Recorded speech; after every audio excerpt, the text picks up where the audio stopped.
Bill, you're the voice of Big East basketball. How excited are you for this upcoming season? What are you looking forward to? I think this is indicative of what to expect. You get probably the biggest crowd since the early Big East days at this particular event.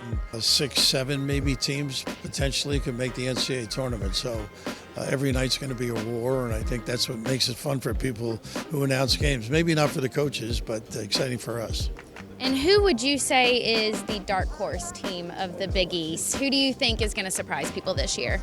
That's interesting. I might say Xavier because nobody's expecting. They're losing a lot of key players with injuries, and Georgetown maybe because you never can trust Ed Cooley. You know, he's got that way of enlivening programs and getting kids to buy in and play hard. So I think as he acclimates, maybe he might be one of those guys.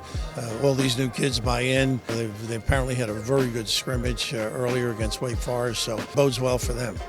Who are you most excited to see on the court? Boy, I would say a lot of the St. John's new kids.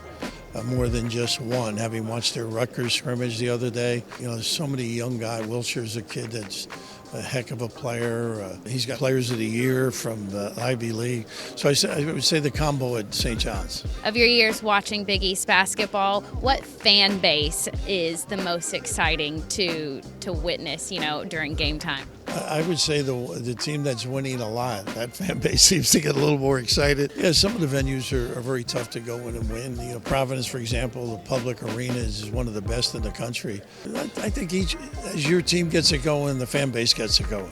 And lastly, the Big East. What is it like to just get to watch the talent that comes through this conference each year?